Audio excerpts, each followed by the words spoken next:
أنا أحبك يا شهر الخير لأنك أحلى أيامي أحب أزور أحبابي وأخواني أنا أحبك يا شهر الخير لأنك أحلى أيامي أحب إن الحمد لله نحمده ونستعينه ونستغفره ونعوذ بالله من شرور أنفسنا ومن سيئات أعمالنا من يهده الله فلا مضل له ومن يضلل فلا هادي له أشهد أن لا إله إلا الله وأن محمدا عبده ورسوله أما بعد அன்புக்குரிய அல்லாஹ்வின் நல்லடியார்களே, அல்லாஹு தஆலா நபி ஸல்லல்லாஹு அலைஹி வஸல்லம் அவர்களுடைய வாழ்க்கையை பின்பற்றி வாழ்ந்த கூட்டத்திலே நம் அனைவரையும் சேர்த்தருள்வானாக.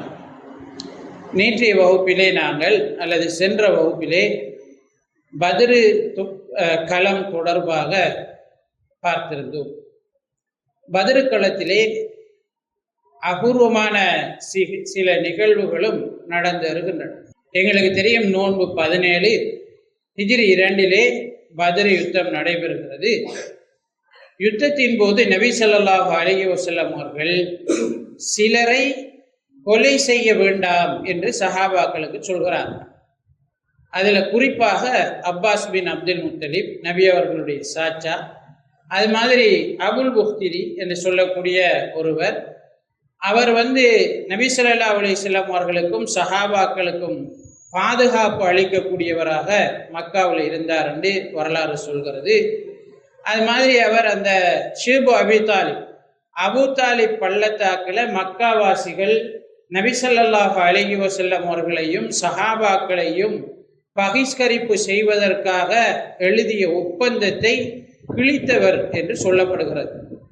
அதுபோன்று பகிஷ்கரிப்பின் போது ரகசியமாக சஹாபாக்களுக்கு உணவுகளை கொடுத்து உதவியவர் என்று அறிவிக்கப்படுகிறது. இப்போ அந்த நன்றி கடனுக்காக நபி ஸல்லல்லாஹு அலைஹி வஸல்லம் அவர்கள் அவரை நீங்கள் கொல்ல வேண்டாம், அவர் வலுக்கட்டாயத்தின் அடிப்படையில் தான் இந்த போராட்டத்துக்கு வந்திருப்பாரு, அது மாதிரி இன்னும் சில ஆக்கள் வலுக்கட்டாயத்தின் அடிப்படையில் வந்திருக்காங்க, அவங்கள நீங்கள் கண்டால் கொலை செய்ய வேண்டாம் என்று நபி ஸல்லல்லாஹு அலைஹி வஸல்லம் அவர்கள் தடை விதிக்கிறார். அப்பாஸ் பின் அப்துல் முத்தலிப் அவங்க கைதியாக பிடிக்கப்பட்டு கொண்டு வரப்படுகிறார். கைதியா பிடித்தவர் சொல்கிறார், நான் பிடிச்சேன்னு சொல்லி. அப்பாஸ் பின் அப்துல் முத்தலிப் சொல்றார், இல்லை, இவர் பிடிக்கல, என்ன பிடிச்சவர் இவர் இல்லை, என்னை பிடித்தவர் உங்களிலும் இல்லை, யாரும் என்னை பிடிக்கவில்லை, மிக அழகான மிக வெண்மையான நான் கண்டிராத ஒரு மனிதன் தான் என்னை பிடிச்சார் என்று அப்பாஸ் பின் அப்துல் முத்தலிப் சொல்றார். அப்ப மலக்குகளின் ஊடாக கைது செய்யப்பட்டு அப்பாஸ் பின் அப்துல் முத்தலிப் நபி அவர்களிடம் கொண்டு நிறுத்தப்படுகிறார். பிறகு அவர் இஸ்லாத்தை ஏற்றுக்கொண்டார் என்பது நாங்கள் அறிந்த விஷயம். அபுல் புஹ்திரியை சஹாபாக்கள் சந்திக்கிறார்கள், போர்க்களத்திலே சந்திக்கிறார்கள். அவரிடம் நபி ஸல்லல்லாஹு அலைஹி வஸல்லம் அவர்கள் சொன்ன செய்தியை சொல்றாங்க, இப்படி உங்களை கண்டா நாங்கள் உங்களோட பிரச்சனை படக்கூடாது, விடணும்னு சொல்லி நபி அவங்க சொல்லியிருக்காங்கன்னொன்னே அபுல் புஹ்திரி சொல்றார், இல்லை, அப்படி என்ன விடுற என்று சொன்னால் என்னுடைய நண்பனையும் நீங்க விடணும் என்று இன்னொரு ஆளையும் காட்டுறார். அப்ப சொல்றாங்க, இல்லை, உங்களைத்தான் விட சொல்லி எங்களுக்கு உத்தரவு, அடுத்த ஆக்களோட அவங்க சண்டைக்கு வந்திருக்காங்க, சண்டை பிடிக்கத்தான் வேணுமென்றார். அப்படி என்றால் அவர் சொல்றார், இல்லை, நீங்க விடுறேன்னா எங்க 2 பேரையும் விடணும், அப்படி இல்லைன்னா நாங்க 2 பேரும் சண்டையிடுவோம்னு சண்டையிடுறாங்க. அவர் என்ன செய்யப்படுகிறார், தாக்கப்பட்டு மரணிக்கிறார் என்பது வரலாறு சொல்கிறது. இந்த டைம்ல உக்காஷா ரலியல்லாஹு அன்ஹுடைய வாள் உடைந்து போகிறது. நபி அவங்கள கூப்பிட்டு அவருக்கு ஒரு பலகை துண்டை எடுத்து கொடுக்குறாங்க, இதால நீ போராடு. உக்காஷா ரலியல்லாஹு அன்ஹு அவர்கள் சொல்கிறார்கள், நான் வாளால் போரிட்டதை விட மிகவும் பலமானதாக அந்த பலகை துண்டு இருந்தது, அந்த மரத்துண்டு இருந்தது, அந்த அளவுக்கு அது வாளை விட மிகவும் பலமானதாக எனக்கு உதவி செய்தது என்று உக்காஷா ரலியல்லாஹு அன்ஹு அவர்கள் குறிப்பிடுகிறார். போராட்டம் முடிஞ்சதுக்கு பிறகு அப்துர் ரஹ்மான் பின் அவுஃப் ரலியல்லாஹு அன்ஹு அவர்கள் உமையா பின் ஹலஃப கைதியாக பிடித்து கொண்டு வருகிறார். இடையில பிலால் ரலியல்லாஹு அன்ஹு சந்திக்கிறார். அப்துர் ரஹ்மான் ரலியல்லாஹு அன்ஹு அவர்கள்ட்ட சொல்கிறார்கள், இந்த உமையா பின் ஹலஃப் தான் பிலால் ரலியல்லாஹு அன்ஹு அவங்களுக்கு கடுமையாக சித்திரவதை செய்தவர். மக்காவில் பிலால் ரலியல்லாஹு அன்ஹு அவர்களுக்கு செய்யப்பட்ட சித்திரவதை எங்களுக்கு தெரியும். கடுமையாக சித்திரவதை செய்தவர். இப்ப பிலால் ரலியல்லாஹு அன்ஹு அவங்க சொல்றாங்க, அதற்கு பழி தீர்க்க வேண்டும், அப்படி இல்லை நீ விட்டா என்று சொன்னால் உனக்கும் எனக்கு தான் பிரச்சனை என்று சொல்லி பிலால் ரலியல்லாஹு அன்ஹு அவர்கள் சொல்கிறார். அப்துல் ரஹ்மான் பின் அவுஃப் ரலியல்லாஹு அன்ஹு அவங்க சொல்றாங்க, இல்லை அவர் எந்த கைதி என்று திரும்ப திரும்ப சொல்றாங்க. பிலால் ரலியல்லாஹு அன்ஹு அவங்க சொல்றாங்க, இல்ல நீ விட்டால் உனக்கும் எனக்கு தான் பிரச்சனை, நான் உன்னோட சண்டை பிடிப்பேன், பிரச்சனைப்படுவேன் என்று திரும்ப திரும்ப சொல்றாங்க. அப்படி இருக்கும்போது ஒரு மக்கள் கூட்டத்தை கடந்து போறாங்க. மக்கள்கிட்டையும் சத்தம் போட்டு பிலால் ரலியல்லாஹு அன்ஹு சொல்றாங்க, இந்த மாதிரி அப்துல் ரஹ்மான் கொண்டு போற உமையாவை பாதுகாப்பா விடுவாரா இருந்தால் நான் அவரோடு சண்டையிடுவேன் அப்படின்னு சொல்றாங்க. 2 பேருக்கும் அப்படி கதைச்சு கொண்டு வாய் தர்க்கம் போய்கொண்டிருக்கிற நேரம் 2 இளைஞர்கள் பூந்து உமையா பின் கலபை தாக்கிட்டு ஓடுறாங்க. அதனால அவர் மரணிக்கிறார். அப்ப அப்துல் ரஹ்மான் அவுஃப் ரலியல்லாஹு அன்ஹு அவங்க சொன்னாங்க, பிலால் அவர் எதுவும் செய்யாமலேயே நினைத்ததை சாதித்து விட்டார் என்று சொல்லி நினைஞ்சார். அப்துல் ரஹ்மான் அவுஃப் ரலியல்லாஹு அன்ஹு அவங்க சொன்னாங்க. முஸஅப் பின் உமைர் ரலியல்லாஹு அன்ஹு அவங்க தன்னுடைய சகோதரன் அபுல் அசீஸை கைதியாக பிடிச்சிட்டு வாரான். வந்த நேரம் ஒரு அன்சாரி தோழர் வந்து திடீர்னு அவரை பறிச்சு எடுத்த உடனே முஸஅப் பின் உமைர் சொல்றார், பலமா பிடிச்சிக்க, அவனோட உமா பெரிய சல்லிக்காரி, பெரிய காசிக்காரி, அவகிட்ட நீ என்ன செய்யலாம், நிறைய நஷ்டஈடு வாங்கலாம், பிடிச்சுக்கோன்னு சொல்லி சொல்றாரு. இப்ப யாரு? முஸஅப் பின் உமைர். முஸஅப் பின் உமைருடைய சகோதரர். முஸஅப் பின் உமைருடைய தாய் மிக செல்வந்த வீடு, அவங்களோட மிக ஆடம்பரமான வாழ்க்கையை அவர் வாழ்ந்த ஒருவர் என்று நாங்க அறிந்திருக்கோம். அப்ப அபுல் அசீஸ் கேட்கிறாரு, இதான் நீ சகோதரனுக்கு செய்யற உதவியா, இதான் உன்னுடைய சகோதரனுக்கு நீ காட்டுற மதிப்பான்னு சொல்லி முஸஅப் பின் உமைர்கிட்ட கேட்காரு. முஸஅப் பின் உமைர் ரலியல்லாஹு அன்ஹு அவங்க சொல்றாங்க, உன்னை விட எனக்கு மிக நெருக்கமான சகோதரன் இவன் தான் என்று சொல்லி அன்சாரி தோழரை பார்த்து கையை நீட்டுகிறார். அப்ப அந்த அளவுக்கு அவர்களுக்குள்ள ஈமானுடைய உறுதி, ஈமானினூடாக உருவான சகோதரத்துவத்துல மிக நெருக்கம் அவர்களுக்குள் இருந்தது. அபூ ஹுதைஃபா எங்களுக்கு தெரியும், உத்பாவுடைய மகன். உத்பா வந்து போர்க்களத்துல கொலை செய்யப்பட்டு கிடக்கிறார். அபூ ஹுதைஃபா இஸ்லாத்தை ஏற்கனவே ஏற்றுக்கொண்டுட்டார். அபூ ஹுதைஃபா உத்பாவை பார்த்துக்கிட்டு கவலையோடு நிற்கிறார். நபி ஸல்லல்லாஹு அலைஹி வஸல்லம் கேட்கிறாங்க, உத்பாவே உனக்கு என்ன நடந்தது? உத்பா உன்னுடைய தந்தை கொலை செய்யப்பட்டதை நினைத்து கவலை அடைகிறாயான்னு கேட்டார். அப்ப அபூ ஹுதைஃபா சொன்னார், இல்லை அல்லாஹ்வின் தூதரே, எனக்கு என்னுடைய தந்தையினுடைய குணம் தெரியும், பண்பாடுகள் தெரியும், எனவே அவர் இஸ்லாத்திற்கு வர வேண்டும் என்று நான் ஆசை வைத்திருந்தேன். ஆனா அவர் குஃப்ர்ல மரணிச்சிட்டாரு, நிராகரிப்புல இந்த மாதிரி போயிட்டாரு என்றதை நினைத்து தான் நான் கவலைப்படுகிறேன் என்று அபூ ஹுதைஃபா ரலியல்லாஹு அன்ஹு சொன்னாங்க. நபி ஸல்லல்லாஹு அலைஹி வஸல்லம் அவர்கள் அவருக்கு ஆறுதல் சொன்னார்கள், அவருக்காக பிரார்த்தனை செய்தார். பத்ர்ல பிடிபட்ட கைதிகளோடு நபி ஸல்லல்லாஹு அலைஹி வஸல்லம் அவர்களும் சஹாபாக்களும் மதீனாவுக்கு வருகிறார்கள். கிட்டத்தட்ட 70 பேர். இந்த கைதிகளை என்ன செய்யற என்று சஹாபாக்களுக்கும் நபி அவர்களுக்கும் இடையில ஆலோசனை நடக்கிறது. என்ன செய்வோம், நாங்க அவங்கள விடுறையா அல்லது அவங்கள போராட்டத்துக்கு வந்தவர்கள் என்ற அடிப்படையில அவர்களுக்கு மரண தண்டனை விதிப்பதான்னு சொல்லி ஆலோசனை நடக்கிறது. அப்ப அபூபக்கர் ரலியல்லாஹு அன்ஹு அவங்க சொல்றாங்க, அல்லாஹ்வின் தூதரே, இவங்க எல்லாரும் நம்மளோட உறவுக்காராக, உங்களோட உறவுக்காராக வந்திருக்கிறார்கள், மக்காவாசிகள் உறவுக்காராக. இப்ப இவங்களை நாங்க என்ன மரண தண்டனை விதிக்க வேண்டிய அவசியம் கிடையாது. இவங்களை நாம் என்ன செய்வோம், ஒரு ஒப்பந்தத்தோட இனி எந்த பிரச்சனையும் முஸ்லிம்களுக்கு ஏற்படுத்தக்கூடாது, எந்த போராட்ட காலத்திலையும் என்ன செய்யக்கூடாது, பங்கு பெறக்கூடாது என்ற ஒப்பந்தத்தோட இவங்களை விடுவோம் என்று அபூபக்கர் ரலியல்லாஹு அன்ஹு அவங்க சொல்றாங்க.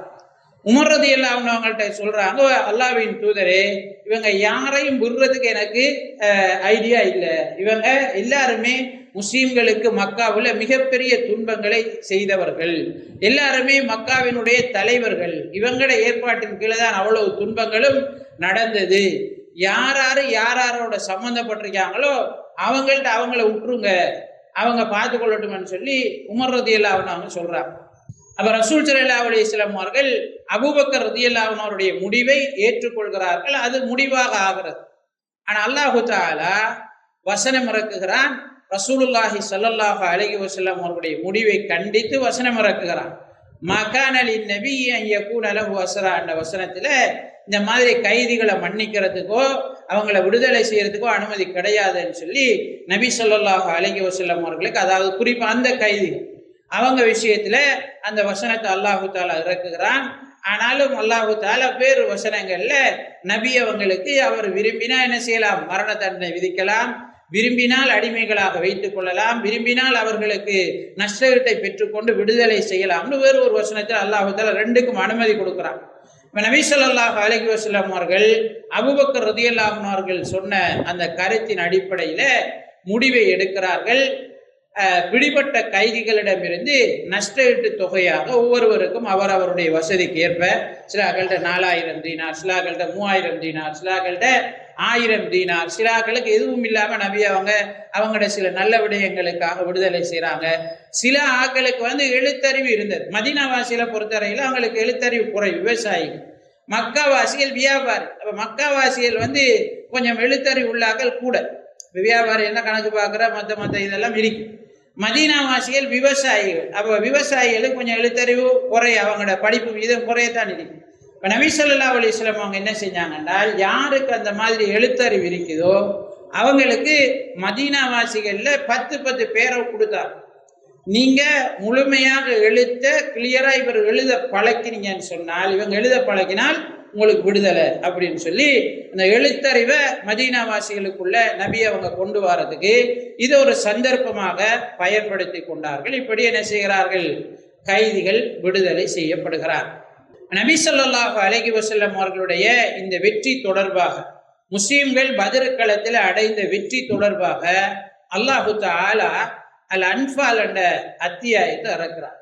அந்த அத்தியாயத்துல முஸ்லிம்கள் இந்த போராட்ட களத்தில் விட்ட தவறுகளை சுட்டி காட்டுகிறார்.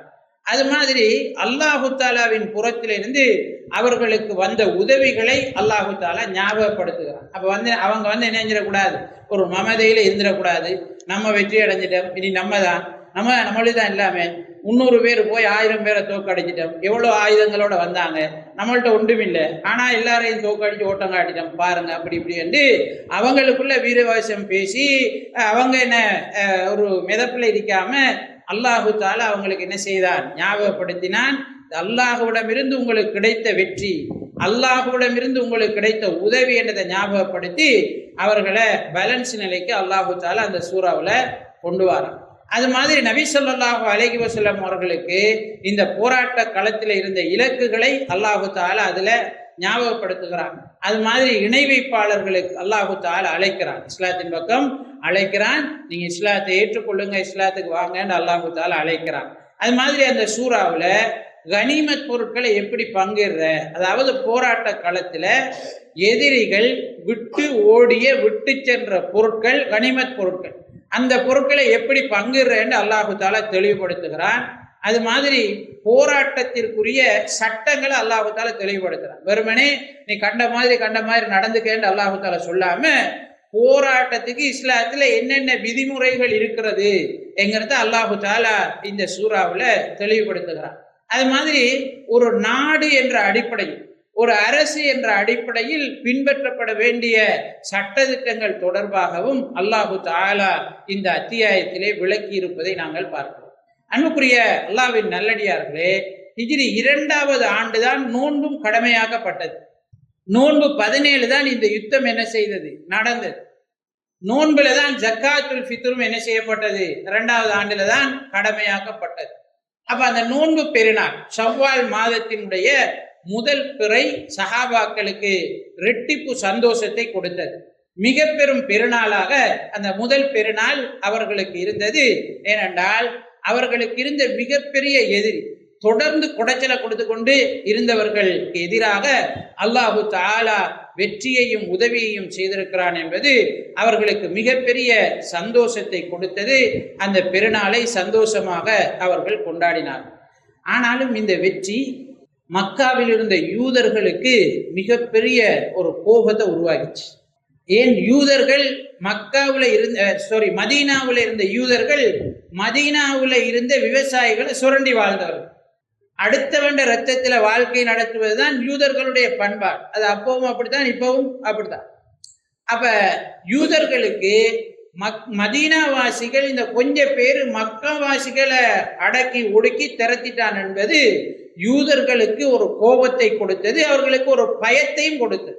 இப்படி நடந்தா நம்மட பொழப்பு என்ன ஆகுற கவலையும் அவர்களுக்கு இருந்தது. அதனால கடும் கோபத்தோடு இருந்தாங்க. இந்த வெற்றியில, முஸ்லிம்களுடைய வெற்றியில இன்னொரு சாராரும் கோபப்பட்டாங்க. அவங்க மக்காவாசிகள் இணை வைப்பாளர், போராட்ட காலத்துல தோற்று போனவர்கள், அவர்களுக்கு கோபம் இருப்பது நியாயமானது. அப்ப அவங்க கோபத்தோடு இருந்தாங்க. எப்படியாவது இவங்களை தீர்த்து காட்டணும் என்ற முடிவோடையும் இருந்தாங்க. இதுக்கு பழி வாங்கணும் என்றும் என்ன செய்தார்கள், அவர்களுக்குள்ள முடிவெடுத்திருந்தாங்க. அல்லாஹு தஆலா அல் குர்ஆன்ல வலதஜிதன்ன அஷத்தன் நாஸி அதாவத்தன் லில்லதீன ஆமனுல் யஹூத வல்லதீன அஷ்ரகு ன்னு சொல்றாங்க. முஸ்லிம்களுக்கு, இறைவனை ஏற்றுக்கொண்டவர்களுக்கு, மூமின்களுக்கு மிக கடும் விரோதிகளாக, மிகவும் பகைவர்களாக யூதர்களையும் இணை வைப்பாளர்களையும் நீங்கள் காண்பீர்கள் என்று அல்லாஹு தஆலா சொல்றார். யூதர்களையும் யாரெல்லாம் இணை வைக்கிறார்களோ அவர்களும் மூமின்களுக்கு மிகவும் எதிரானவர்களாக இருப்பார்கள் என்று அல்லாஹு தஆலா இந்த வசனத்துல நமக்கு சொல்லி காட்டுவதை பார்க்கிறோம். அன்புக்குரிய அல்லாஹ்வின் நல்லடியார்களே, இந்த இடத்துல ஒரு விஷயத்தை தொடர்புறதுக்காக ஞாபகப்படுத்திக் கொள்றோம். இப்ப சமூக வலைத்தளங்கள்ல சிலர் அலிஃப் லாம் மீம் ஊலிபத்தில் ரூம் வெற்றி கொள்ளப்பட்டது, ரோம் வெற்றி கொள்ளப்பட்டது, பாரசீகர்கள் ரோமை தோற்கடித்தார்கள், அது மூமின்களுக்கு கவலையை ஏற்படுத்தி இருக்கிறது, அவங்க தோற்கடிக்கப்பட்டதற்கு பிறகு, ரோமர்கள் தோற்கடிக்கப்பட்டதற்கு பிறகு திரும்ப வெற்றி அடைவார்கள் என்று அல்லாஹு தஆலா வசனத்தை இறக்கி மூமின்களுக்கு சந்தோஷத்தை கொடுத்தான். எனவே ரோமர்கள் யூதர்களாக இருந்தார்கள், அவங்க முஸ்லிம்களுக்கு நெருக்கமாக இருந்தாங்க. நெருப்பு வணங்கிகளாக இருந்த பாரசீகர்கள் வென்றது மூமின்களுக்கு கவலையை கொடுத்தது. எனவே முஸ்லிம்களுக்கு நெருக்கமானவர்களுக்கும் முஸ்லிம்களுக்கு எதிரானவர்களுக்கும் இடையில போராட்டம் நடக்கிற நேரம் நாங்க நெருக்கமானவர்களுக்கு ஆதரவு தெரிவிக்கணும், அவங்களோட இருக்கணும் என்ற ஒரு பிரச்சாரம் குர்ஆன் வசனத்தினுடைய முக்கியமான ஆதாரம் என்ற அடிப்படையில் எடுத்துக்கொண்டு செய்யப்படுகிறது. அன்புக்குரிய அல்லாஹ்வின் நல்லடியார்களே, மூணாவது, இந்த பத்ரு களத்தினால கோபப்பட்டவர்கள், பாதிக்கப்பட்டவர்கள் பது என்று சொல்லக்கூடிய கிராமப்புறங்கள்ல வாழ்ந்தவர்கள். இந்த பதுக்களுக்கு யூதமும் இல்லை, கிறிஸ்தவமும் இல்லை, இந்த சிலை வணக்கமும் இல்லை, அவங்களுக்கு இந்த கொள்கை அது இதெல்லாம் ஒன்றுமில்லை. ஏன் அவங்க கோபப்பட்டாங்கன்னு சொன்னா, ஏன் என்ன செஞ்சாங்க, பிரச்சனைப்பட்டாங்கன்னு சொன்னால், பதுக்களை பொறுத்தவரையில அவங்க வழிப்பறி கொள்ளை தான் அவர்களுடைய வாழ்க்கை. அடுத்தவங்கள்ட்ட இருந்து சொத்துக்களை திருடி வாழ்றது தான் அவங்களோட வாழ்க்கை. பாலைவனத்துல கொள்ளையர்களாக, வழிப்பறி கொள்ளையர்களாக அவர்கள் இருந்தார்கள். அப்ப முஹம்மது ஸல்லல்லாஹு அலைஹி வஸல்லம் அவர்களுடைய இந்த படை சிறிய ஒரு குழு பெரும் குழுவை இந்த பாலைவனத்துல தோற்கடித்தது அவர்களுக்கு ஒரு பீதியை கலப்பிச்சு. எங்களுக்கு இது ஆபத்தாக அமையும் என்று சொல்லி என்ன செய்தார்கள், அவர்கள் நினைத்தார். இப்படி பல பக்கங்களிலும் முஸ்லிம்களுக்கு எதிரான எதிர்ப்புணர்வும் முஸ்லிம்கள் விஷயத்துல பயத்துடன் கூடிய கோபமும் என்ன செய்திருந்தது, வளர்ந்திருந்தது. அதனால இந்த பத்ர் யுத்தத்திற்கு பிறகு சின்ன சின்ன முறுகல்கள், சண்டைகள் முஸ்லிம்களுக்கும் முஸ்லிம் அல்லாதவர்களுக்கும் ஏற்பட்டு வந்ததை நாங்க பார்க்கிறோம். அதுல பிரதானமானதுதான் பனு சுலைம் கோத்திரத்தாரில் இருந்து, கத்துஃபான் கோத்திரத்திலிருந்து பிரிஞ்ச ஒரு கோத்திரம் தான் பனு சுலைம் கோத்திரத்தார். இவங்க குதுர் என்று சொல்லக்கூடிய ஒரு இடத்துல வசித்து வராங்க, நீர்நிலை உள்ள ஒரு இடம். அந்த இடத்துல எல்லாரும் சேர்ந்து இந்த மதீனாவாசிகள் போற போக்கு சரியில்லை, முஹம்மது ஸல்லல்லாஹு அலைஹி வஸல்லம் அவர்களை ஏற்றுக்கொண்டவர்களுடைய இந்த பலமடைஞ்சு வார தன்மை சரியில்லை, நம்மளுக்கு ஆபத்தாக அமையும் என்று அவங்க எல்லாரும் தங்களோட பலத்தை திரட்டி முஹம்மது ஸல்லல்லாஹு அலைஹி வஸல்லம் அவர்களுக்கு எதிராக போரிடுவதற்கு முடிவு செய்கிறார். இந்த செய்தி நபி ஸல்லல்லாஹு அலைஹி வஸல்லம் அவர்களுக்கு என்ன செய்கிறது, கேள்விப்படுகிறது. அப்ப நபி ஸல்லல்லாஹு அலைஹி வஸல்லம் அவர்கள் கிட்டத்தட்ட 200 சஹாபாக்களோட பனு சுலைம் கோத்திரத்தார் இருந்த பகுதிக்கு போறாங்க. அப்ப அவங்க நபி ஸல்லல்லாஹு அலைஹி வஸல்லம் அவர்களும் சஹாபாக்களும் வாரத கேள்விப்பட்டு என்ன செய்யறாங்க, எல்லாரும் ஓடுகிறார்கள், விரண்டு ஓடுறாங்க. கிட்டத்தட்ட 500 ஒட்டகங்களை விட்டுட்டு என்ன செய்யறாங்க, அவங்களோட பொருட்கள் எல்லாம் விட்டுட்டு விரண்டு ஓடுகிறார்கள். அப்ப நபி ஸல்லல்லாஹு அலைஹி வஸல்லம் அவங்க அங்கு போய் 3 நாட்கள் என்ன செய்யறாங்க, அந்த இடத்துல இருக்கிறாங்க. அவங்க விட்டுட்டு போன பொருட்களை எடுத்துக்கொண்டு திரும்ப என்ன செய்கிறார்கள், மதீனாவுக்கு வருகிறார். இந்த டைம்ல மக்காவுல நபி ஸல்லல்லாஹு அலைஹி வஸல்லம் அவர்களை எப்படியாவது கொலை செய்ய வேண்டும் என்பதற்கான ஆலோசனையும் திட்டமிடலும் நடக்கிறது. அதுல குறிப்பா சஃப்வான் இப்னு உமையா, அது மாதிரி உமைர் என்கிற இரண்டு பேருக்கு இடையில 2 இணை வைப்பாளர்கள் சேர்ந்து நம்ம எப்படியாவது இவரை தீர்த்து காட்டணும்னு முடிவு செய்யறாங்க. அப்ப அதுல உமைர் அவன் சொல்றாரு, உமைர் இப்னு வஹப் அவர் சொல்றாரு, எனக்கு குடும்பம் இருக்கு, அது மாதிரி அலிக்கு நான் கடன் கொடுக்கணும், அலிக்கு கடன் கொடுக்கணும். அது ரெண்டும் இல்லைன்னு சொன்னால் நான் மக்காவில் இருந்து போய் முகமதை கொலை செஞ்சு போட்டு தான் திரும்பி வருவேன் அப்படின்னு சொல்றாரு. அப்ப சஃப்வான் பின் உமையா இதை சரியா பயன்படுத்துறார். அவர் சொல்றாரு, அப்படியா, ஒரு பிரச்சனையும் இல்லை, அலிக்கு நீ கொடுக்குற கடனை ரலியல்லாஹு கொடுக்குற கடனை நான் கொடுக்குறேன், ஒரு பிரச்சனையும் இல்லை. அது மாதிரி உண்ட குடும்பம் எந்த குடும்பம் மாதிரி உனக்கு நம்ம நடந்தால் உண்ட குடும்பத்தை பாதுகாக்கிறது, உண்ட குடும்பத்துக்காக செலவு செய்யறது எல்லாம் எந்த பொறுப்பு அப்படின்னு என்ன செய்யறாரு, அவர் பொறுப்பெடுக்கிறார். ஓகேன்னு சொல்லி அப்ப சொல்றாரு, இந்த செய்திய வெளியில யாருக்கும் சொல்லிடாத அப்படின்னு சொல்லிட்டு உமைர் பின் வஹப் வால்ல நெல்ல நஞ்ச தடவி எடுத்துக்கொண்டு மதீனாவுக்கு வருகிறார். இப்ப மதீனாவுக்கு அவர் வந்து மஸ்ஜிது நபவி அடிய வந்த உடனே உமர் ரலியல்லாஹு அன்ஹு அவர்கள் அவரை கண்டுவிடுகிறார். இப்ப சொல்றாங்க, இவன் மிகவும் கெட்டவன், ஏதோ ஒரு கெட்ட எண்ணத்தோட தான் என்ன செஞ்சிருப்பான், இங்க வந்திருப்பான், எனவே இவனை நாம கைது செய்யணும் என்று உமர் ரலியல்லாஹு அன்ஹு அவர்கள் உமைர் இப்னு வஹபை கைது செய்கிறார். நபி ஸல்லல்லாஹு அலைஹி வஸல்லம் அவங்கள்ட்ட கொண்டு போறார். நபி ஸல்லல்லாஹு அலைஹி வஸல்லம் அவங்க என்னத்துக்காக நீ வந்தான்னு கேட்கிறாங்க. அப்ப அவரிடமிருந்த வாள் பறிமுதல் செய்யப்படுகிறது. நபி அவர்களுக்கு நெருக்கமாக கொண்டு போகப்படுகிறார். என்னத்துக்காக வந்தேன்னு கேட்கிறார். அப்ப உமைர் இப்னு வஹப் சொல்றாரு, இல்ல நீங்க பத்ர் களத்துல கொஞ்சம் பேரை நம்மளோட குடும்பத்தாக்களை எல்லாம் கைது செஞ்சிருக்கீங்க, அவங்கள நல்லா பராமரிக்கீங்களா, அவங்களோட நல்லா இருக்கீங்களான்னு பார்த்துட்டு போறதுக்காக நான் வந்தேன், இவங்களை நீங்க நல்லா வச்சுக்கொள்ளணும், அவங்களுக்கு என்ன செய்யணும், உதவி செய்யணும்னு சொல்லி உமைர் இப்னு வஹப் சொல்றாரு. நபி அவங்க சொன்னாங்க, இல்ல உண்மையை சொல்லு, என்னத்துக்காக நீ வந்தன்றாங்க. அவர் திரும்பவும் அதான் சொல்றார். அப்ப நபி ஸல்லல்லாஹு அலைஹி வஸல்லம் வாங்க அவருக்கும் சஃப்வான் இப்னு உமையாக்கும் இடையில நடந்த சம்பாஷணைய உண்டும் உடாம முழுக்க சொல்றாங்க. இப்படி சஃப்வான் இப்னு உமையா உண்ட எல்லா பொறுப்பையும் ஏற்றுக்கிட்டாரு, நீ என்னை கொலை செய்வதற்காகத்தான் வந்தாய் அப்படின்னு நபி ஸல்லல்லாஹு அலைஹி வஸல்லம் அவங்க சொல்றாங்க. சொன்னோன்னு அவரு நடுங்கி போறார். உடனே நபி ஸல்லல்லாஹு அலைஹி வஸல்லம் அவருடைய கையை பிடிச்சி இஸ்லாத்தை ஏற்றுக்கொள்றார். அவர் சொல்றாரு, அல்லாஹ்வின் தூதரே, நீங்க அல்லாஹு தஆலா அறிவிப்பதாக சொன்ன போது நாங்கள் அதை பொய்ப்படுத்தினோம், ஜிப்ரீல் உங்களிடம் வரவில்லை என்று நாங்கள் சொன்னோம், ஆனா இந்த உரையாடல் எனக்கும் சஃப்வானுக்கும் தவிர வேறு யாருக்கும் தெரியாது, அப்ப நீங்க இதை முழுக்க சொல்றீங்களா இருந்தால் கண்டிப்பாக இது அல்லாஹ் உங்களுக்கு அறிவித்ததாகத்தான் இருக்க வேண்டும் என்று சொல்லி அவர் சொல்லி இஸ்லாத்தை ஏற்றுக்கொள்கிறார். பிறகு அவர் மக்காவுக்கு போறார். இப்ப ஏற்கனவே சஃப்வான் பின் உமையா மக்காவுல என்ன செய்யறாரு, ஒரு நல்ல செய்தியை மக்களுக்கு சொல்லிட்டு இருக்காரு. இப்ப நான் உமைர் பின் வஹப் அனுப்பியிருக்கேன், அவர் வந்து இந்த மாதிரி போயிருக்காரு, இந்த மாதிரி ஒப்பந்தம் எங்களுக்குள்ள இருக்குது, நல்ல செய்தி வரும், முகமதுடைய மரண செய்தி அவர் கொண்டு வருவார் என்று சொல்லி மக்காவாசிகளுக்கு என்ன செய்யறாரு, அறிவிச்சுட்டு இருக்காரு. இப்ப உமைர் இப்னு வஹப் இஸ்லாத்தை ஏற்றுக்கொண்ட செய்தி சஃப்வானுக்கு கேள்விப்படுது.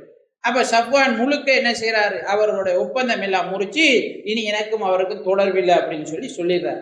உமைர் இப்னு வஹப் மக்காவுக்கு வராரு. மக்காவுல திரும்ப இஸ்லாமிய பிரச்சாரத்தை அவர் முன்னெடுக்கிறார் என்று அவருடைய வரலாற்றிலே நாங்கள் பார்க்கிறோம். அன்புக்குரிய அல்லாஹ்வின் நல்லடியார்களே, இதே 2வது ஆண்டு வந்து பனு கைனுகா என்ற கோத்திரத்துக்கும் நபி அவர்களுக்கும் இடையில ஒரு முருகல் ஏற்படுகிறது.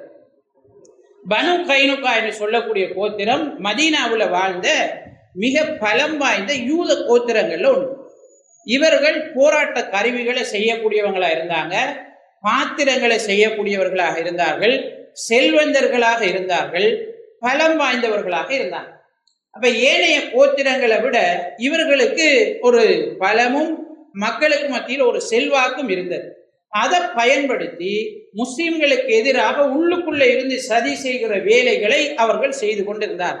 நபி ஸல்லல்லாஹு அலைஹி வஸல்லம் அவங்களை விமர்சிக்கிறது, சஹாபாக்களை விமர்சிக்கிறது, சஹாபாக்களுக்கு அப்பப்ப சின்ன சின்ன அநியாயங்களை செய்து கொள்றது, அவங்களுக்கு உதவி செய்யற ஆட்களாக இருந்தா உதவி செய்யாம நிப்பாட்டுறது, நீங்க இந்த மாதிரி போய்கிறதால நாங்க உங்களுக்கு உதவி தர முடியாதுன்னு சொல்றது, கடன் கொடுக்குற ஆட்களாக இருந்தா கடனை முழுமையா இப்ப தரணும்னு சொல்லி நிர்பந்திக்கிறது, அல்லது கடன் பெற்றாக்களாக இருந்தா வட்டியை வாங்கி வாங்கி கடனிலே இது வட்டிதான் என்று சொல்லி எடுத்துக்கொள்றது. இந்த மாதிரி முஸ்லிம்களுக்கு கடும் குடைச்சலை என்ன செய்து கொண்டிருந்தார்கள், இந்த யூத கோத்திரம் மதீனாவில் கொடுத்து கொண்டிருந்தார். அது மாதிரி அவுஸ் கஸரஜ் கோத்திரத்தாருக்கு இடையில நட்புறவு உருவானதும் அவர்களுக்கு மிக பெரும் ஒரு சங்கடமாக கவலையாக இருந்தது. ஏற்கனவே அவங்க அவுஸ் கோத்திரத்தார ஒரு சில யூதர்கள் வைத்திருந்தார்கள், கஸரஜ் கோத்திரத்தினரை இன்னும் சில யூதர்கள் வைத்திருந்தார். இவங்க அவங்களுக்கு எதிராக மூட்டுறது, அவங்களை இவங்களுக்கு எதிராக மூட்டி விடுறது, ரெண்டு பேருக்கும் இடையில பிரச்சனையை உருவாக்கி அவர்கள் சுகபோகமாக வாழ்ந்து கொண்டிருந்தார். இப்ப இது மதீனாவில் என்ன செய்தது, நடந்து கொண்டிருந்தது. அதே பண்புதான் இன்றைக்கு வரைக்கும் யூதர்கள் மூட்டி விடுறது செய்கிற அந்த வேலையை தான் செஞ்சுக்கிட்டு நிம்மதியாக வாழ்வதற்கு என்ன செய்கிறார்கள், முயற்சிக்கிறார்கள். அப்படி இருந்த அந்த அவுஸ் கஸரஜ் கோத்திரம் தங்களுக்குள்ள பகையை மறந்து சுமூகமான உறவை ஏற்படுத்தி கொண்டது அவர்களுக்கு மிக பெரும் இடியாக மிக பெரும் கோபத்தை கொடுத்த ஒரு விஷயமாக இருந்தது. பனு கைனுகா கோத்திரத்தை சேர்ந்த சிலர் வருகிறார்கள், அவுஸ் கஸரஜ் கோத்திரத்தை சேர்ந்த சிலர் பேசிக் கொண்டிருக்கிறாங்க, சுமூகமா அவங்களுக்குள்ள என்ன செய்யறாங்க, நட்பா இருக்கிறாங்க. அந்த யூதன் இவங்களுக்குள்ள புஆஸ் என்று சொல்லக்கூடிய போராட்டம் தான் அவங்களுக்கு மத்தியில நடந்த மிக உக்கிரமான போராட்டம். அந்த போராட்ட களத்தை அவங்களுக்குள்ள ஞாபகப்படுத்துறாங்க. இப்படி நீங்க என்ன செஞ்சீங்க, இந்த மாதிரி போராட்டம் நடத்தினீங்க, இப்படி இருந்தீங்க தெரியுமா அப்படின்னு ஞாபகப்படுத்துறாங்க. அந்த நேரம் அவுஸ் கோத்திரத்தார் என்ன செஞ்சாங்க, கஸரஜ் கோத்திரத்தார் என்ன செஞ்சாங்கன்னு ரெண்டு பேருக்கும் இடையில பேச்சு முத்து. நாங்க இப்படி இருந்தோம், நாங்க இப்படி இருந்தோம், நாங்க தான் பெண்டேன்னு ரெண்டு சாராருக்கும் இடையில அவங்களோட கோத்திர பெருமைகள் எல்லாம் பேசி பிரச்சனை முத்தி ரெண்டு பேரும் அடிச்சு கொள்ற அளவுக்கு, போராட்டம் மூழ்ற அளவுக்கு நிலைமை முத்தின உடனே நபி ஸல்லல்லாஹு அலைஹி வஸல்லம் அவர்களுக்கு கேள்விப்படுகிறது. நபி ஸல்லல்லாஹு அலைஹி வஸல்லம் அவர்கள் வருகிறார்கள், அவுஸ் கஸரஜ் கோத்திரத்தாரை பார்த்து கேட்கிறாங்க, அபி தஅவல் ஜாஹிலியத்தி வ அன பைன அத்ஹுரிக்கும், நான் உங்களுக்கு மத்தியில இருக்கும் போதே கூட நீங்கள் ஜாஹிலிய கால விஷயங்களை வச்சு சண்டை பிடிக்க பாக்குறீங்களா? அல்லாஹு தஆலா உங்களை ஒற்றுமைப்படுத்தினான், உங்களை நேர்வழிப்படுத்தினான், நீங்கள் நரகத்தின் விளிம்பில் இருந்த போது அல்லாஹு தஆலா உங்களை பாதுகாத்தான் என்று சொல்லி நபி ஸல்லல்லாஹு அலைஹி வஸல்லம் அவங்க இஸ்லாத்தினுடைய சிறப்புகளை ஞாபகப்படுத்துறாங்க. ஞாபகப்படுத்தின போது ரெண்டு சாராரும் தனிறாங்க. அவங்க இந்த யூதனால வந்த பிரச்சனை தான் இது என்று சொல்லி சுமூகமான நிலைக்கு வருகிறார். யூதர்கள் இதை விடுவதாக இல்லை. ஒரு தடவை ஒரு பெண் யூதர்களுடைய சந்தைக்கு, ஒரு முஸ்லிம் பெண் யூதருடைய சந்தைக்கு போறார். போன போது அவருடைய முகத்திரையை கலட்டுமாறு யூதர்கள் நிர்பந்திக்கிறார். அந்த பெண் கலட்ட மறுக்கிறார். அவங்க அந்த பெண்ணை பிடிச்சி இழுக்கிறாங்க. இழுத்த நேரம் அந்த பெண்ணுடைய அவுரத் வெளிப்பட்டு விடுகிறது. இதை பார்த்து யூதர்கள் என்ன செய்கிறார்கள், சிரிக்கிறார்கள், நக்கல் அடிக்கிறார்கள். நின்ற ஒரு முஸ்லீமுக்கு கோபம் வருகிறது. அவர் பாஞ்சி அந்த யூதனை என்ன செஞ்சிட்டாரு, தாக்கிட்டார். அதனால அவன் செத்துட்டான். அடுத்த யூதர்கள் எல்லாம் கோபப்பட்டு இவரை தாக்குறாங்க. அவரும் என்ன செய்கிறார், மரணித்து விடுகிறார். இந்த செய்தி நபி ஸல்லல்லாஹு அலைஹி வஸல்லம் அவர்களுக்கும் சஹாபாக்களுக்கும் என்ன செய்யப்படுகிறது, கேள்விப்படுகிறது. சஹாபாக்களோடு நபி ஸல்லல்லாஹு அலைஹி வஸல்லம் அவர்கள் வருகிறார்கள். இந்த யூதர்கள் ஏற்கனவே நபி அவங்களோடையும் சவால் விட்டுருக்காங்க.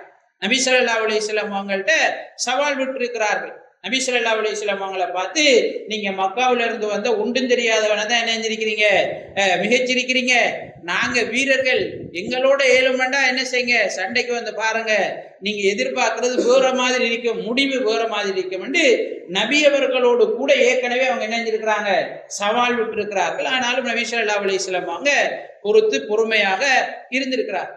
இந்த விஷயம் நபி ஸல்லல்லாஹு அலைஹி வஸல்லம் அவர்களுக்கும் சஹாபாக்களுக்கும் மிகப்பெரிய ஆத்திரத்தை ஏற்படுத்தியது. பனு கைனுகா கோத்திரத்தார அவர்களுடைய எல்லைக்கு வந்து நபி ஸல்லல்லாஹு அலைஹி வஸல்லம் அவர்கள் கிட்டத்தட்ட 15 நாட்கள் முற்றுகையிடுகிறார். ஷவ்வால் மாதம் ஹிஜ்ரி 2ஆம் ஆண்டு ஷவ்வால் மாதம் இது நடக்கிறது. கிட்டத்தட்ட 15 நாட்கள் நபி ஸல்லல்லாஹு அலைஹி வஸல்லம் அவர்களும் சஹாபாக்களும் முற்றுகையிடுகிறார்கள். கடைசியில பனு கைனுகா கோத்திரம் முழுக்க என்ன செய்யறாங்க, நபி அவங்க சொல்ற தீர்ப்பை ஏற்றுக்கொள்ற நிலைமைக்கு வாராங்க. அல்லாஹு தாலா அவர்களுடைய உள்ளத்துல பயத்தை போடுகிறான். இது அல்லாஹு தாலாவுடைய ஒரு உஸ்லுப், ஒரு வழிமுறை, ஒரு சுன்னத். என்னது? முஸ்லிம்கள் விஷயத்துல அடுத்தவர்களுக்கு பயத்தை போடுவது. அல்லாஹு தாலா குர்ஆன்ல சொல்றான், சனுல்கி ஃபீ குலூபில் லதீன கஃபரு ருஅப, இணை வைப்பாளர்கள் நிராகரிப்பாளர்களுடைய உள்ளங்கள்ல நாங்கள் பயத்தை போடுவோம் அல்லாஹு தாலா சொல்றான். இது முஸ்லிம்களுக்கு, இறை விசுவாசிகளுக்கு அல்லாஹு தாலா செய்யக்கூடிய உதவி. அந்த பயம் அவர்களுக்கு ஏற்பட்டது, விழுந்தது. நபி ஸல்லல்லாஹு அலைஹி வஸல்லம் அவங்களை சொன்னாங்க, நுசிர்து பிர்ருபி மஸீரத ஷஹர், நான் ஒரு மாதமளவு தூரம் நடக்கக்கூடிய பயணத்துக்கு பயத்தை கொண்டு உதவி செய்யப்பட்டுள்ளேன் சொன்னாங்க. அதாவது நபி ஸல்லல்லாஹு அலைஹி வஸல்லம் அவங்க இங்க இருக்கிறாங்கன்னு சொன்னால் ஒரு மாத தொலைவுக்கு அங்கால இருக்கிறவன் நபி அவங்களை கேள்விப்பட்டு பயப்படுவான். அப்படி நபி அவர்களுக்கு அல்லாஹ் தஆலா என்ன செய்திருந்தான், உதவி செய்திருந்தான். இவங்களுக்கு என்ன செய்கிறது, பயம் ஏற்படுகிறது. நபி அவர்களுடைய முடிவுக்கு அவர்கள் வருகிறார், கட்டுப்படுறாங்க.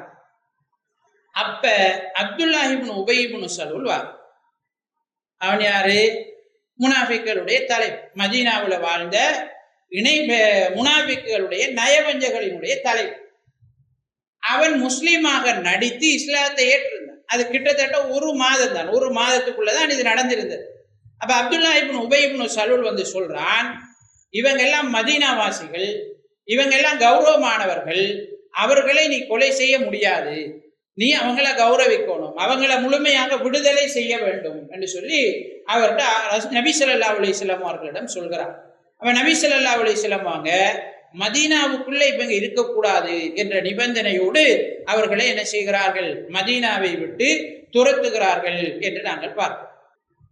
இந்த ஹிஜ்ரி 2ஆம் ஆண்டு காலப்பகுதியில நடந்த இன்னும் ஒரு முக்கியமான சம்பவம் தான் சுவைக்கு என்று சொல்லக்கூடிய ஒரு போராட்டம். போராட்டம் அல்ல, மக்காவில இருந்து அபூ சுஃபியானுடைய தலைமையில ஒரு கூட்டம் மதீனாவுல போராடுவதற்காக 200 பேர் கொண்ட ஒரு கூட்டம் வாராங்க.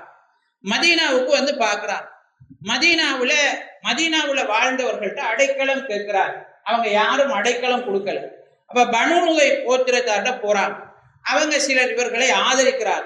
அவங்களுக்கு அந்த மக்களுடைய விஷயங்களை சொல்றாங்க. சொன்னதுக்கு பிறகு இவங்க போராடுற எண்ணம் இல்ல, திரும்பி வாராங்க. வார வழியில ஒரு அன்சாரி தோழர் தோட்டத்தில் வேலை செய்து கொண்டிருப்பதை பார்க்கிறார். அவரோடு சேர்ந்து ஒருவர் தண்ணீர் விட்டு கொண்டிருக்கிறார், தோட்டத்திற்கு தண்ணி விட்டு கொண்டிருக்கிறார்.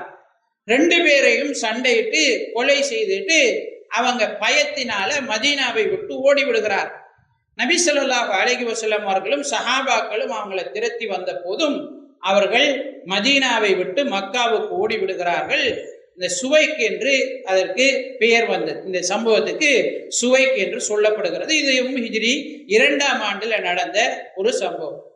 அது மாதிரி பனு சலபா கோத்திரத்தார் வந்து நபி ஸல்லல்லாஹு அலைஹி வஸல்லம் அவர்களுக்கு எதிராக போராடுவதற்காக அவர்களுடைய கூட்டத்தை எல்லாம் என்ன செய்யறாங்க, ஹிஜ்ரி 3ஆம் ஆண்டு முஹர்ரம் மாதம் ஒன்று சேர்க்கிறார்கள். அப்ப இவங்க இது இப்படி செய்யறாங்க என்ற செய்தி நபி ஸல்லல்லாஹு அலைஹி வஸல்லம் அவர்களுக்கு கேள்விப்பட்ட உடனே கிட்டத்தட்ட 450 சஹாபாக்களோட அவர்களுடைய இடத்திற்கு செல்கிறார்கள். அவர்களும் நபி ஸல்லல்லாஹு அலைஹி வஸல்லம் அவர்கள் வார செய்தியை கேள்விப்பட்ட உடனே பயத்தினால அவர்களுடைய இடத்தை விட்டு ஓடி விடுகிறார்கள். அந்த இடம் தி அம்ர் என்று சொல்லக்கூடிய நீர்நிலை உள்ள ஒரு பகுதி. நபி ஸல்லல்லாஹு அலைஹி வஸல்லம் அவங்க அந்த பகுதிக்கு போறாங்க. கொஞ்ச நாள் அங்க இருக்கிறாங்க. அவர்களுக்கு பயம் அதிகரித்ததன் காரணமாக அவங்க யாருமே வரல. அதனால நபி ஸல்லல்லாஹு அலைஹி வஸல்லம் அவர்கள் திரும்பவும் மதீனாவுக்கு வருகை தந்தார்கள் என்று நாங்கள் பார்க்கிறோம். வல்லோன் அல்லாஹு தஆலா நபி ஸல்லல்லாஹு அலைஹி வஸல்லம் அவருடைய வரலாற்றை முழுமையாக தெரிந்து கொள்கின்ற பாக்கியத்தை நம் அனைவருக்கும் தந்தருள்வானாக. இப்ப நாம இந்த பார்க்கிற எல்லாமே போராட்டம் போராட்டம் போராட்டம் போகுது. இதெல்லாம் பார்த்து போட்டு இஸ்லாத்தினுடைய எதிரிகள் என்ன சொல்றாங்கன்னு சொன்னால், இஸ்லாம் வந்து வாளால தான் வளர்ந்த, இஸ்லாம் வந்து ஆக்களை கொலை செஞ்சுதான் வளர்ந்திருக்கேன்னு சொல்றாங்க. ஆனா இப்ப நம்ம படிச்சதுல உங்களுக்கு விளங்கும், நபி ஸல்லல்லாஹு அலைஹி வஸல்லம் அவர்கள் போராட்டத்தை விரும்பிய ஒருவர் கிடையாது. முடியுமான வரை சமாதானமாக போவதற்குத்தான் முயற்சி செய்தார்கள். முடியுமான வரை அடுத்தவர்களோடு நல்லுறவை ஏற்படுத்தி கொண்டு, யூதர்களோடும் கூட நல்லுறவை ஏற்படுத்தி கொண்டு அவர்கள் சுமூகமாக வாழுவதற்குத்தான் மதீனாவிலே முயற்சி செய்தார்கள். ஆனால் அவர்களாக போராட்டத்திற்கு வலிந்து ஈர்க்கிற நேரம்தான் இந்த மாதிரியான போராட்டங்கள் எல்லாம் ஒரு தற்காப்பு அடிப்படையில் நடந்திருக்கிறது என்பதைத்தான் வரலாற்றில் பார்க்கிற போது நாங்கள் பார்க்கிறோம். வல்லோன் அல்லாஹு தஆலா நபி ஸல்லல்லாஹு அலைஹி வஸல்லம் இஸ்லாம் பற்றிய நல்ல புரிந்துணர்வை எல்லோருக்கும் ஏற்படுத்துவானாக. ஆமீன் ஆமீன். வாஹிரு தஅவானா அனில் ஹம்துலில்லாஹி ரப்பில் ஆலமீன். வஸ்ஸலாமு அலைக்கும் வரஹ்மத்துல்லாஹி வபரகாத்துஹு.